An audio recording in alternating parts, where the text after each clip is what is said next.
Irmãos, nós temos o pastor Maicon conosco aqui na igreja desde ontem. Ele fez 2 palestras aqui ontem sobre cosmovisão cristã. Hoje falou para a gente também pela manhã, nos abençoou muito com a sua palavra e vai pregar para a gente agora. Então, é alguém que a gente já conhece há algum tempo, é nosso amigo, e não é só porque é nosso amigo, mas porque é muito capaz, porque Deus tem dado muito essa bênção para ele, para falar desse assunto. Então, agora, a única coisa que eu e você temos que fazer é dizer para Deus, fala que teu servo ouve. Essa é a palavra que a gente tem para dizer. E, mais uma vez, agradecer o pastor Maicon, família dele, deixou a esposa em casa, ela não pôde vir, que ela está com a sobrinha recém-nascida agora, e mesmo assim cedeu ele para nós, então ele está com a gente esses dias, vai ficar amanhã também lá em casa. Graças a Deus por isso, estou muito feliz, pastor, a palavra é sua. Boa noite, irmãos. Chegamos então, ao nossa última fala desses 2 dias. Já foram 3, hoje a 4ª delas. E antes de tudo eu preciso e desejo agradecer a vocês pela acolhida, por terem sido tão generosos e amorosos comigo nesses dias aqui. Pastor Wellington, com a Glenda, o Caio, me receberam tão bem na casa deles.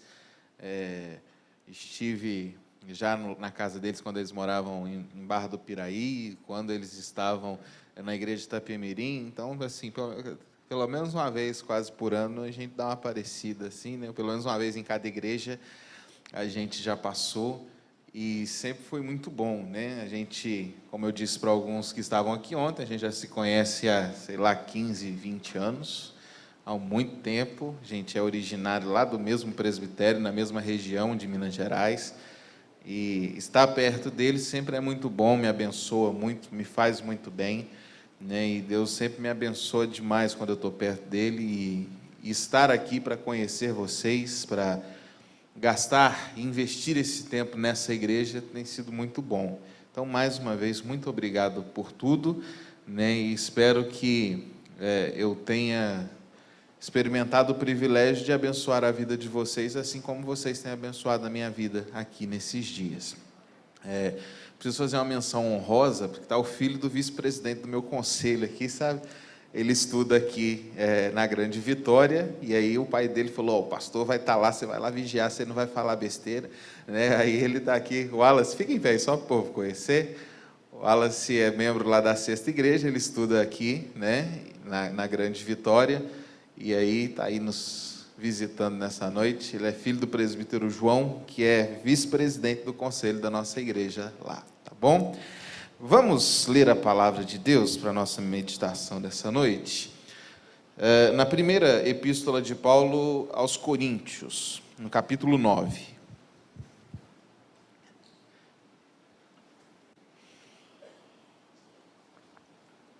Primeiro aos Coríntios 9,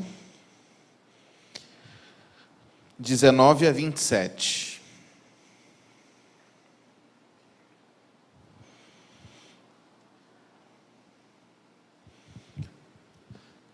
Primeira epístola de Paulo aos Coríntios, capítulo 9, versículo 19 ao versículo 27. Mesmo assentado, como você está, vou pedir para que você participe comigo dessa leitura, que nós a faremos de forma alternada, onde eu lerei versículos ímpares e vocês lerão os versículos pares, tá bom? Diz assim: porque, sendo livre de todos, fiz-me escravo de todos, a fim de ganhar o maior número possível.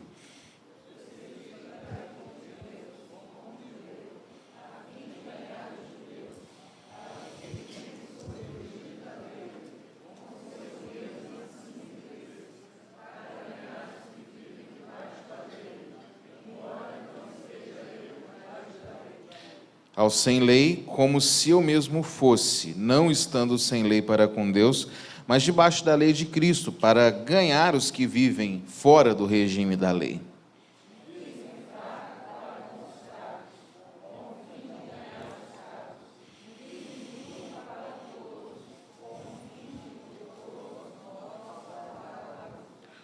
tudo faço por causa do Evangelho, com o fim de me tornar cooperador com ele.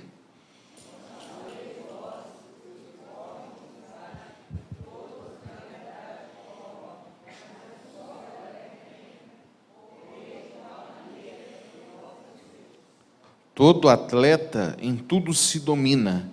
Aqueles para alcançar uma coroa corruptível, nós, porém, a incorruptível.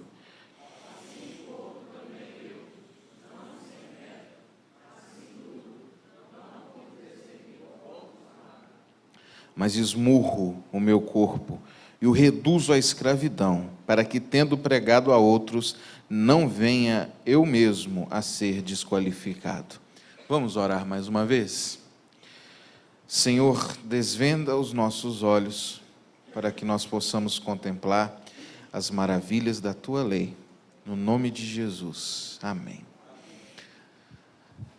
A gente vem falando sobre essa visão de mundo que todo cristão desenvolve e como ela precisa ser efetiva a ponto de mudar tudo o que somos, de dentro para fora, nos transformar como indivíduos, nos transformar em cada área da sociedade na qual nós lidamos ou militamos, seja dentro da nossa casa, com a nossa família, no nosso trabalho, onde você talvez seja patrão ou seja empregado, dentro de uma sala de aula, local onde ou você é um aluno ou você tem servido como um professor, nas suas relações de compra e venda, onde você está ou vendendo ou comprando, em tudo o Evangelho cerceia a minha vida, porque ele me transforma por inteiro,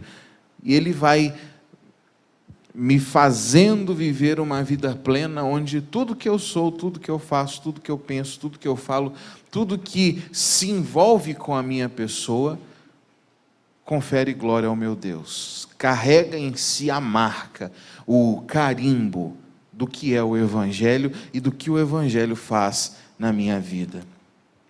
Paulo, nesse texto, a gente começou a ler do 19, mas é interessante nós lermos do 16 ao 18, que é o terreno preparatório para aquilo que ele disse no texto que a gente leu. Do 16 ao 18 ele diz assim: se anuncio o Evangelho, não tenho do que me gloriar, pois sobre mim pesa o quê? Pesa o quê? Não é escolha? Não é possibilidade? Sobre mim pesa esta obrigação. Porque ai de mim se eu não pregar o Evangelho. Se o faço de livre vontade, tenho o galardão, mas se constrangido, é então a responsabilidade de dispenseiro que me está confiada. Nesse caso, qual é o meu galardão? É que evangelizando proponha de graça o Evangelho, para não me valer do direito que ele me dá. Paulo então compreende que ele recebeu o Evangelho, que ele foi alcançado por essa mensagem transformadora e salvadora, e que ele agora tem uma obrigação de pregar o Evangelho. Ele precisa anunciar o Evangelho, ele precisa falar da preciosidade que é o Evangelho para as outras pessoas, porque essa responsabilidade pesa sobre ele. E ele diz assim: ainda que eu fizesse contra a minha vontade, ainda que eu fizesse sem querer, se eu fizer por querer, ele diz, eu tenho um galardão, uma recompensa melhor, maior, a satisfação em fazer aquilo que sonho, aquilo que almejo. Mas ele diz, ainda que eu não quisesse, eu tenho a responsabilidade do dispenseiro. Dispenseiro é quem cuida da dispensa. O dispenseiro é o camarada que tinha a chave da dispensa e estava acontecendo uma festa na casa, e aí alguém chegava lá e falava assim, olha, está faltando lá o pão. E aí o dispenseiro abria a porta da dispensa, pegava o pão e entregava. Daqui a pouco alguém chegava lá, olha, está faltando a Coca-Cola. E aí ele abria a porta da dispensa, está aqui a Coca-Cola. Ou seja, ele era aquele que fazia com que as grandes riquezas, né, aquilo que o conteúdo do que o dono da casa tinha, que estava guardado dentro da despensa, fosse chegando aos convidados durante uma festa. Todo mundo tivesse os seus copos e pratos abastecidos. Ele tinha essa função como gerente da despensa, né? Então, quando ele diz, olha, ainda que você faça por obrigação, ainda que você faça sem ser por essa tão livre vontade, você tem que fazer, porque Deus derramou sobre você graça e você é dispenseiro, diz o mesmo Paulo, da multiforme, da multicolorida graça de Deus. Ela se manifesta de diversas formas na vida das pessoas, através da sua vida, através do seu ministério. Se cremos no Evangelho, se o Evangelho é agora para você a coisa mais importante, aquela cosmovisão cristã que a gente tem falado aqui, da criação, da queda, da redenção, da consumação, da morte substitutiva de Jesus, de tudo que Ele é, de tudo que Ele fez, se isso fez sentido para você, se Jesus Cristo é de fato o Senhor e Salvador da sua vida, se essa verdade entrou de maneira acachapante, definitiva no seu coração, e agora você diz, é nisso que eu acredito, é esse o moto da minha vida, é essa a direção que eu quero e que eu vou seguir, porque eu entendi o que é o Evangelho, eu preciso viver o Evangelho, e ai de mim se eu não pregar o Evangelho. Se você chegou nesse ponto, nessa noite eu quero te convidar a pensar no tema que está na nossa apostila, né? Que chega um momento em que você precisa fazer do Evangelho, dessa visão cristã de mundo, uma causa para se viver e até para morrer. Viva o Evangelho e, se preciso for, até morra por causa dele. Houve um movimento na Alemanha, um movimento de pessoas que oravam ininterruptamente por missões, por evangelização. Esse grupo era chamado de Os Moravianos, e durante cerca de 100 anos, essas pessoas oravam diariamente, e elas enviaram milhares de pessoas, de missionários para o mundo afora, para pregar o Evangelho. Existe uma história muito famosa de 2 jovens moravianos que estavam na casa dos seus 20 anos de idade. Esses jovens ouvem falar de um homem mau, ateu, um britânico, agricultor, que havia entrado num determinado lugar, algumas tribos na África. Ele tinha tomado posse das terras daquelas pessoas, e ele escravizou as pessoas que estavam lá. E esses 2 jovens, então, dizem para esse moço assim, olha, a gente quer ir para lá, nós somos missionários e nós 2 queremos ir lá para as suas terras, e a gente quer pregar o Evangelho, porque para nós é inadmissível que aquelas cerca de 2.000 pessoas morram sem saber que existe um Deus, que existe um Jesus Cristo que as amou a ponto de entregar a vida por elas. Aquele proprietário diz assim, nenhum clérigo jamais pisará nas minhas terras. Ele coloca o seu ateísmo como uma barreira definitiva. Não haverá pregação do Evangelho lá, nenhum clérigo jamais pisará lá. Esses 2 jovens, então, fazem a seguinte proposta para ele: e se nós nos vendermos como escravo para você?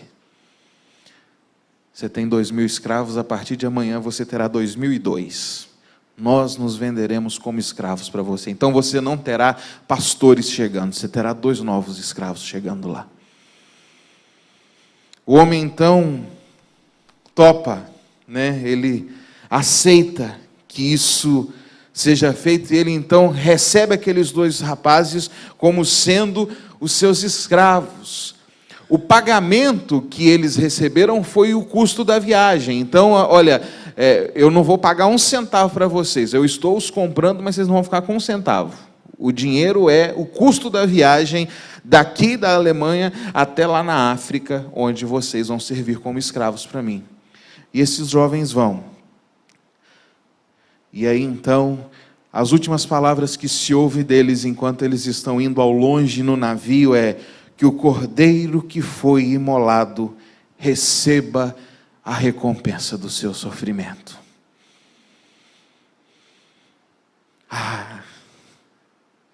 Esses jovens estão dizendo assim: nós estamos indo para lá para morrer.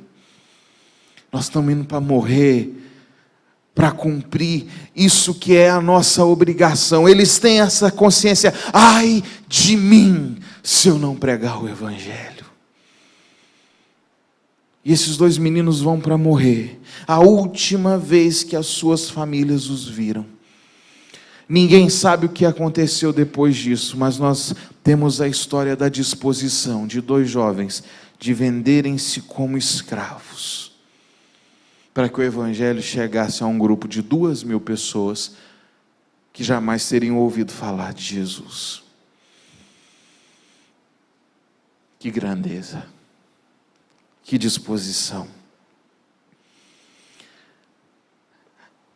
Durante a nossa fala eu vou contar pelo menos mais 2 histórias para vocês, de pessoas que fizeram o mesmo, que dedicaram sua vida a pregar o Evangelho, que resolveram e toparam morrer por uma causa, fazer dela o sentido das suas próprias vidas. Mas vamos olhar um pouco mais para o texto e para as coisas que Paulo está falando aqui. Primeiro, Paulo diz: eu sou livre de todos, eu não tenho obrigação com ninguém, mas eu me fiz escravo de todos a fim de ganhar o maior número possível. O que é que Paulo está dizendo aqui? Eu não dependo da aprovação dos homens. Eu não vivo por celebrações que os homens possam fazer ao meu redor. Eu não vivo por tapinhas nas costas. Eu não vivo por louros de vitória. Eu sou livre de todos. Eu não tenho nenhuma necessidade da aprovação dos homens. Eu não tenho o rabo preso com ninguém. Mas eu resolvi me fazer escravo de todas as pessoas, e aí eu começo, diz Paulo, a me adequar a várias situações para que pessoas diferentes, em lugares diferentes, com mentes diferentes, com cosmovisões diferentes, ouçam a mensagem que eu tenho para dizer. Eu me fiz fraco para com quem era fraco. Eu me fiz como um sem lei para quem era com lei. Eu me fiz como um com lei para quem vivia sob o regime da lei. E eu fui então me adequando para me encontrar com pessoas e para dizer para as pessoas: olha, existe o Senhor Jesus, e o Senhor Jesus morreu para que nós tenhamos vida e vida em abundância. Paulo está dizendo: eu me anulo. Eu anulo as minhas particularidades. Eu não preciso de agradar ninguém. Eu não sou escravo de ninguém. Mas eu me submeto ao meu próximo. Eu me diminuo diante dele. Eu me torno escravo dele. Para que através do meu ministério, através da minha pregação, através da minha expressão, da minha pregação do Evangelho, essas vidas possam ser salvas. E aí Paulo diz assim: e eu faço isso, versículo 23, tudo faço por causa do Evangelho, com o fim de me tornar cooperador do Evangelho, de trabalhar junto, servir, ser útil. É essa a visão de Paulo, de que ele pudesse ser um instrumento de Deus cooperando no ministério de salvação de vidas. Ele se encarna. Uma das coisas que eu tenho mais amado pensar e estudar nos últimos tempos é sobre as implicações práticas da encarnação de Jesus. O que significa a encarnação de Jesus? Jesus fez exatamente isso. Jesus era livre de todos nós, assim como Paulo fala aqui. Continuava sendo Deus, o pecado não o atingiu, a morte não o atingiu, para ele não fazia diferença nenhuma. O encarnar-se é esse Deus todo-poderoso que estava na criação, segundo a gente lê em Gênesis 1, em João 1, a gente lê em Hebreus no capítulo 1. Esse Jesus que é o Deus todo-poderoso, ele resolve se limitar dentro de um corpo, como o seu e o meu. E aí ele vem para cá para sentir fome, para sentir sede, para sentir cansaço. Ele vem para cá para experimentar o que é dor, coisa que um Deus jamais experimentaria. Ele vem para cá para experimentar ser um ser espacial. Jesus está em um corpo no qual ele então ele passa a não ser onipresente. Ele é Deus. Ele estava em todos os lugares ao mesmo tempo e ele se diminui e diz assim: agora eu vivo no tempo e no espaço. A minha encarnação é isso.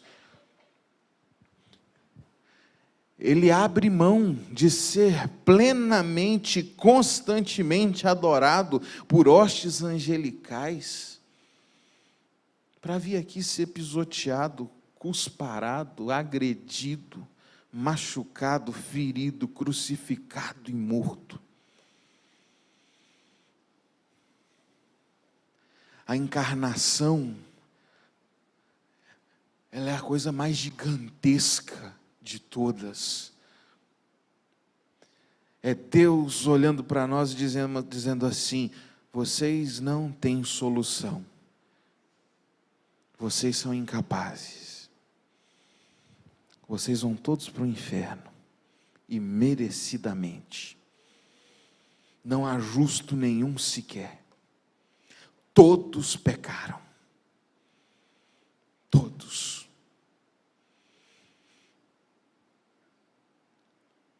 Mas eu sou capaz de dar um jeito,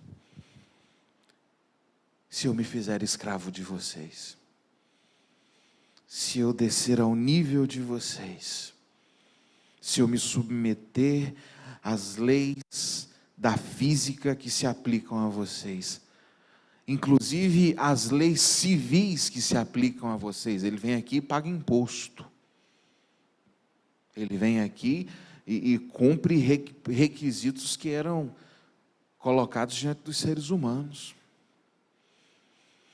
Ele se rebaixa ao nosso nível para que nós tenhamos salvação. Meus irmãos, quantas vezes a gente não está disposto a ceder em nada para abençoar as pessoas? A encarnação de Jesus me cora de vergonha, porque eu não tenho disposição de me encarnar em ninguém. Eu e você, nós precisamos orar todo dia, falar: Senhor, que a encarnação seja uma realidade também em mim, que eu consiga olhar para o sofrimento do meu semelhante, me colocar no lugar dele, eu me colocar como se fosse comigo. Do momento então que eu me encarnar, que eu sentir na minha própria pele o que é aquele sofrimento, o que é aquela dor, o que é aquela luta que a pessoa está enfrentando, que eu possa amá-la, que eu possa servi-la, que eu possa ser útil e abençoador na vida dela. Paulo está falando que ele precisou fazer exatamente isso. E ele não fez isso porque ele era bonzinho. Ele não fez isso porque alguém o pagou um bom salário para fazer. Ele não fez isso porque ele queria ganhar palmas e aplausos. Ele diz: eu faço tudo por causa do Evangelho. Eu faço tudo por causa do Evangelho.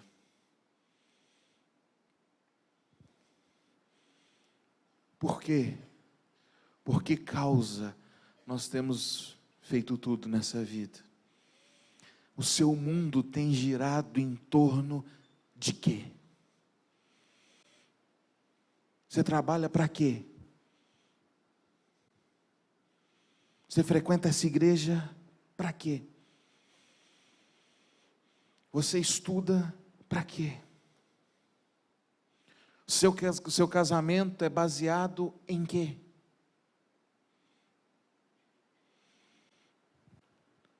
O seu serviço eclesiástico, o ministério que você desenvolve aqui é para quê? Você e eu somos capazes de dizer: tudo eu faço por causa do Evangelho. O Evangelho é o centro da minha existência. Jesus é a peça central de todos os afetos do meu coração, de todas as realizações da minha vida. O desafio dessa noite é viver assim. O desafio dessa noite é atender esse chamado de que viver o Evangelho é algo urgente e não é uma ordem para pastor, para presbítero, para diácono, é para todo cristão. E se você diz: eu creio no Evangelho, pesa sobre você a obrigação. Ai de mim se não pregar o Evangelho, ai de mim se não vivê-lo. Conto para vocês agora a segunda história que eu disse que teria para compartilhar. Uma moça chamada Sophie Miller, ela estava em Nova York em 1945. Ela é descrita como uma mulher solteira, baixinha, franzina. E ela escuta uma pregação de praça, na qual o pregador fala sobre Jesus, e ele anuncia a salvação em Jesus, e essa moça se converte em 1945. 4 anos depois, em 1949, essa mulher diz assim: eu quero ser uma missionária. E ela então vem para a Amazônia e ela entra na Colômbia. E ela começa a evangelizar índios e comunidades ribeirinhas na Colômbia. E essa mulher vem vindo, e ela vem parar aqui no Brasil, rio abaixo, sozinha, solteira, na cara e na coragem, vem essa moça, e ela vem pregando o Evangelho, ela vem anunciando o Senhor Jesus. Os índios que caminharam com ela durante o tempo, que remavam para ela durante o tempo do ministério dela, ela teve um ministério de 40 anos na Colômbia e no Brasil. Eles falam o seguinte sobre Sophie Miller. Eles dizem: olha, a agenda dela era um negócio muito interessante. Muitas vezes, ela, durante a noite, ela estava se preparando para o que ela ia fazer no outro dia, ou recebendo índios para tirar as dúvidas que eles tinham sobre os estudos. Durante a tarde, ela se esforçava aprendendo a língua, porque muitas vezes, enquanto a gente estava navegando no barco, no meio das noites na floresta, ao invés daquela mulher tá dormindo, porque no dia seguinte a gente ia chegar numa tribo e ela tinha que pregar, ela passava as noites em claro, dentro da jangada, traduzindo a Bíblia para a língua daqueles índios. A mulher mal dormia. Tudo faço por causa do Evangelho. Já no final da sua vida, já velhinha, um repórter vai onde ela morava até então, na Venezuela, no momento, em 1997, um repórter cristão pergunta assim: Dona Sofia, conta para nós como foi o seu chamado missionário. A resposta dela foi a seguinte: eu jamais tive um chamado. Eu peguei minha Bíblia, eu li uma ordem e eu a obedeci. Às vezes você está esperando alguém chegar para você, dar um tapa na sua testa: eis que te digo, meu servo, vá servir a Deus. Rapaz, a Bíblia está te falando o tempo todo. Nessa noite a Bíblia está te falando para você: ai de ti, se não pregar o Evangelho. Ai de você, se o Evangelho não for o centro da sua vida. Às vezes a gente está esperando que um anjo desça do céu, abra, toque, né, os nossos lábios com a brasa, e aí fala: olha, é com você que eu estou falando, vá para o campo missionário, vá servir ao Senhor. Leia a sua Bíblia e você vai ter a convicção que essa mulher teve. Eu jamais tive um chamado. Peguei minha Bíblia, li uma ordem, e eu só tinha uma coisa a fazer, que era obedecê-la. Você vai continuar dizendo: a Bíblia é a minha regra de fé e prática. É? É?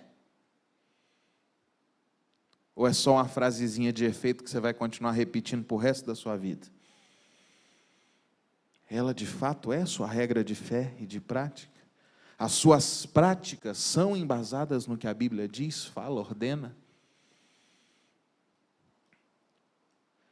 A gente precisa viver o Evangelho e pregar o Evangelho. Mas como eu disse, a minha proposta aqui também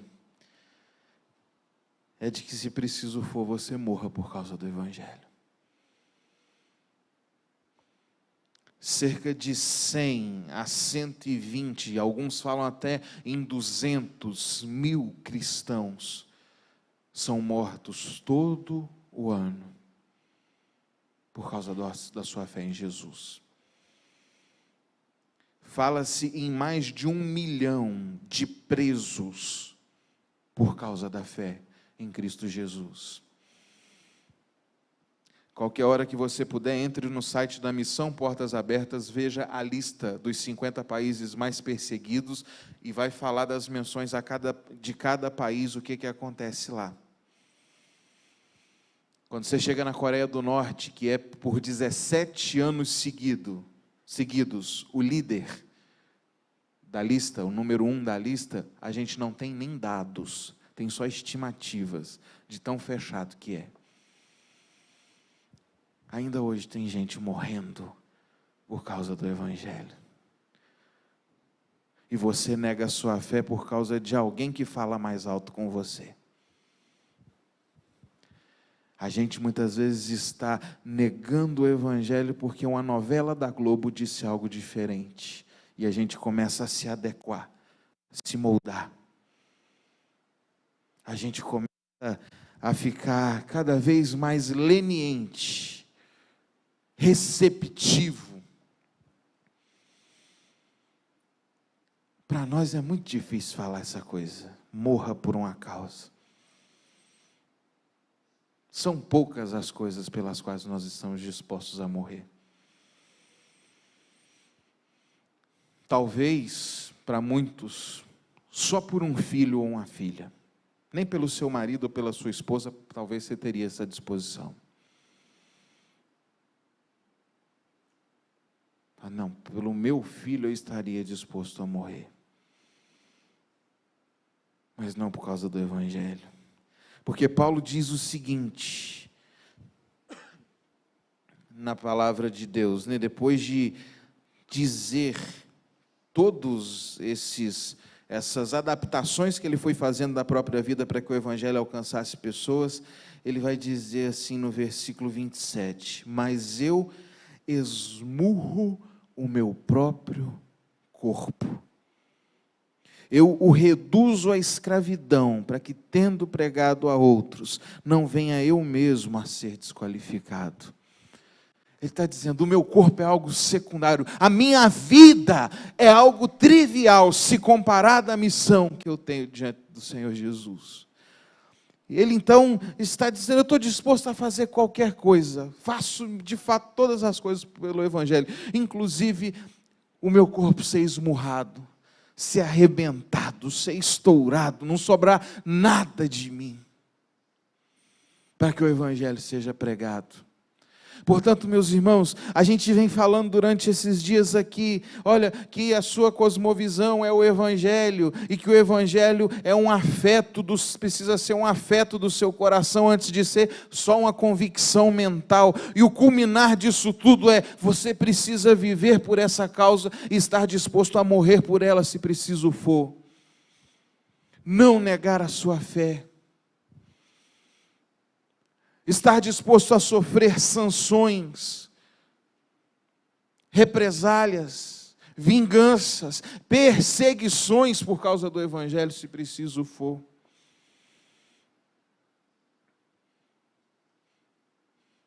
O Evangelho precisa ser essa prioridade tamanha para nós. E toda vez que eu me informo, semanalmente eu entro no site da Portas Abertas para ver notícias novas em relação a isso, né? A gente tem lá um espaço missionário no boletim da nossa igreja, e a gente sempre mantém isso lá para as pessoas saberem o que está acontecendo nas missões mundiais. Nós temos um ministério chamado Conselho Missionário na nossa igreja. A gente tem um grupo de WhatsApp onde a gente fica lá conversando sobre essas coisas. Eles são muito competentes nessa área e tem sido uma bênção na vida da nossa igreja. E a gente vai se informando e o coração da gente fica assim, extremamente triste por um lado, de saber que tem tanta gente morrendo por causa do Senhor Jesus, mas por outro lado tão jubiloso de saber que ainda tem tanta gente disposta a morrer por causa de Jesus. É um sentimento duplo, porque a gente olha para esse nosso Brasilzão de, meu Deus, de gente descompromissada, de gente que não está nem aí, de gente que não aguenta 10 minutos de argumento e já está negando Jesus, já está negando a fé, já está abandonando a igreja. Nós, cheios das nossas birrinhas, nós, brasileiros, cheios dos nossos beicinhos, qualquer coisa você está trocando de igreja, qualquer coisa você está falando mal de pastor. Aí, quando a gente fala que existe gente que está morrendo por causa da fé, quando você vai olhar para alguns campos missionários, nos quais as pessoas estão se reunindo debaixo de árvores, sem um microfone, sem data show, sem instrumento, elas estão lá porque elas amam Jesus. Talvez você precise vivenciar uma experiência dessa. A minha visão sobre missões, ela só foi transformada num dia que eu, juntamente com a minha turma de seminário, me enfiei num avião e eu fui passar 2 semanas em Manaus, andando de barco em comunidades ribeirinhas, pregando o Evangelho. Andando com missionários, vendo como eles conviviam. Vendo um homem semi-analfabeto, andando de chinela havaiana, que já tinha plantado e construído no braço 3 igrejas.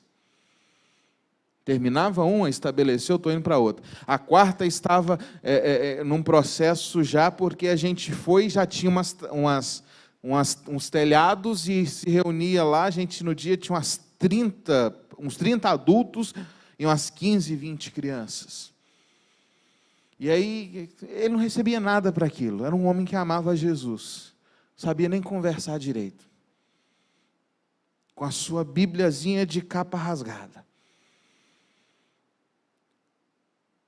Nesse dia que a gente foi, totalmente inexperiente, a gente, no caminho de ida, a gente matou uma cobra no meio da mata, e no caminho de volta matou outra. A gente falou, nossa, e tal. Ele falou assim, não, isso aqui é rotina. Quantas malárias você já pegou? Não sei não, sei que eu já peguei malária com força. Por quê? Porque eu estou rodando esses matos aí para pregar o Evangelho para esse povo.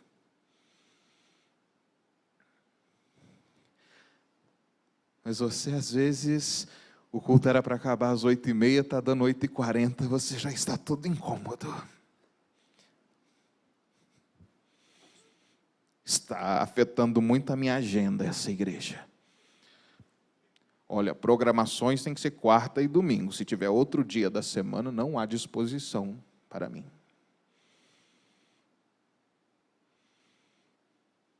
Meu irmão. Ou a gente pega essa causa que a gente diz crer, esse Jesus que a gente diz amar, que a gente cantou aqui 5, 6 canções seguidas. E esse negócio começa a ter algum efeito prático na vida da gente, ou vai ser só esse palavrório falso a vida inteira, da gente ficar cantando, abrindo o berreiro, fechando o olho, balançando mãozinha e nada muda. Entra semana, sai semana e você continua sempre a mesma pessoa. O Evangelho precisa ser a nossa causa de vida, e se preciso for, até de morte. Encerro contando a terceira história. O martírio de Policarpo. Policarpo foi um dos chamados pais da igreja, que viveu lá no século II. Policarpo, segundo consta na tradição, ele foi discípulo do apóstolo João. Tem muitas lendas sobre ele, uma delas, inclusive, é que ele foi a criancinha que Jesus pegou no colo quando diz, deixai vir a mim os pequeninos. É uma das lendas que se tem em relação a ele. Mas Policarpo, ele era o bispo, da cidade de Esmirna, no tempo que se levantou uma grande perseguição do imperador romano chamado Marco Aurélio. E essa perseguição começou a pegar os líderes das igrejas em vários lugares e prender esses homens e martirizar esses homens, jogar esses homens para as feras, obrigá-los a negar a sua fé. E aí então os soldados vão e buscam Policarpo. Existiam intenções de algumas pessoas de fazer um motim para sequestrar Policarpo, para que ele não fosse preso. E aí ele começa a escrever cartas frustrando essas pessoas: não venham, não há nada que me honre mais do que morrer pelo meu Jesus, não venham, deixe-me ser preso. Policarpo então chega, ele está na antessala para ser levado para a arena, para ser morto, e chegam para ele e dizem assim, os soldados começam a criar afeto por ele, e os soldados chegam assim: Policarpo, acende um incenso e fala, César é o Senhor, e a sua vida vai ser preservada. É muito simples, é só uma declaração com incenso aceso. Policarpo, diante dessa situação, se volta para eles e diz assim: por 86 anos eu tenho servido ao meu Senhor Jesus e Ele nunca me fez qualquer mal. Como poderia eu blasfemar contra o meu Rei que me salvou? Quantos anos de vida você tem, meu irmão? Onde Ele te decepcionou até hoje? Qual foi o único instante que você diz: Jesus me deixou na mão, Ele me abandonou? Mas nós adoramos olhar para o povo de Israel no deserto e falar: esse povo era ruim, nós somos de igual para pior. Olhamos para Pedro e falamos que, nossa, olha, o Pedro negou Jesus, a gente também nega, talvez mais de uma vez por dia. E aí então a ira se acende contra Policarpo, e eles então começam a queimá-lo, e eles então botam fogo e aumenta o fogo, e a história diz que o fogo aumentava, mas que ele estava com muita dor, que as chamas iam pegando e ele ia queimando e ele estava demorando muito a morrer. E aí que um dos soldados dá um golpe de misericórdia, pega a lança e perfura o coração dele para amenizar a dor e o sofrimento desse homem.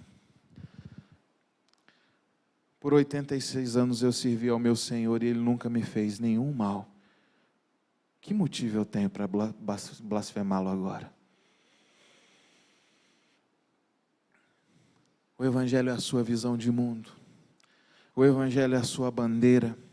O Evangelho é a verdade que você de fato e de verdade crê como sendo a essencial da sua existência. Sai daqui hoje com essa decisão: eu preciso viver esse Evangelho. Algumas coisas precisam ser acertadas na minha vida. Algumas práticas minhas precisam ser realinhadas. Tem muita coisa torta aqui dentro que precisa ser acertada. Mas não se limite a fazer essas alterações internas, de se consertar. O Evangelho faz a gente começar a se encarnar, a olhar para o outro e dizer: de que maneira eu posso pegar um pouquinho dessa dor para mim e tentar amenizar? De que maneira eu posso ser o consolador na vida do outro? O ombro na vida do outro? O dispenseiro de Deus na vida do outro? E meu irmão, se algum dia você que tiver que escolher entre a sua vida e negar Jesus, considere a sua vida nada. Eu peço a Deus todo dia para me dar essa disposição, para que se algum dia, sei lá, uma perseguição profunda no Brasil,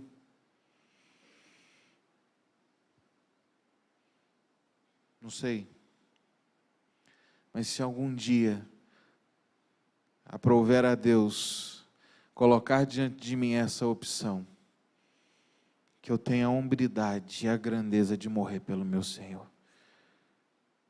Ele já morreu por mim, Ele nunca me decepcionou. Que o Evangelho seja a sua causa de vida e pela qual você está disposto, inclusive, a morrer. Em nome de Jesus. Vamos orar, depois a palavra está com o pastor. Santo, santo, santo é o Senhor. A terra está cheia da tua glória. Ó Deus, nós nos alegramos em Ti. A Tua palavra enche o nosso coração. E, ó Deus, nessa noite nós saímos daqui olhando para Paulo e para as palavras que ele disse, nos sentindo desafiados a fazer tudo por causa do Evangelho. Saímos daqui gritando: ai de mim se não pregar, se não viver, se não anunciar esse Evangelho. Saímos daqui clamando para o Senhor nos dar a disposição de esmurrarmos o nosso próprio corpo e diminuirmos o valor da nossa própria vida para que o Teu nome seja elevado e exaltado. Nos torne mais robustos, fortaleça a nossa fé, tem misericórdia de nós, a começar em mim. Deus, que a beleza de Cristo se veja em nós e que a glória dele seja o nosso alvo. Convém que ele cresça e que nós diminuamos, porque dele, por meio dele, para ele são todas as coisas. Amém e amém.